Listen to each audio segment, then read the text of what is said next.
Yun po, inahanda namin ng mga candies para i-serve sa mga bagong dating na mga bisita. Yan, hinanda na rin po ang lechon, chinap na. Habang nagsiseremonya yung pastor kasi ano to, Christian wedding. Yan, hinahanda na rin yung buffet.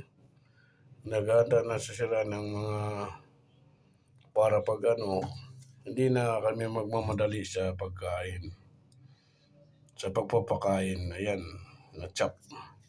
Hindi gumagamit ng sangkalan para walang ingay kasi doon kasalukuyang ginaganap ang seremonya ng pastor. Kaya kailangan walang ingay ang pag-chop. Hiwa-hiwa lang.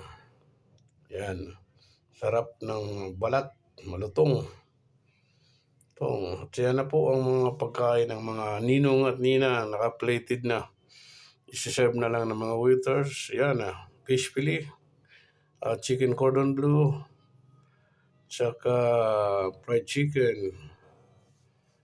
Meron din po tayong dessert. Ayan, beef caldereta, carbonara, tsaka rice, kanin. Ayan din po ang dessert natin, fruit salad. Sarap po yan. Sarap-sarap. Ayan.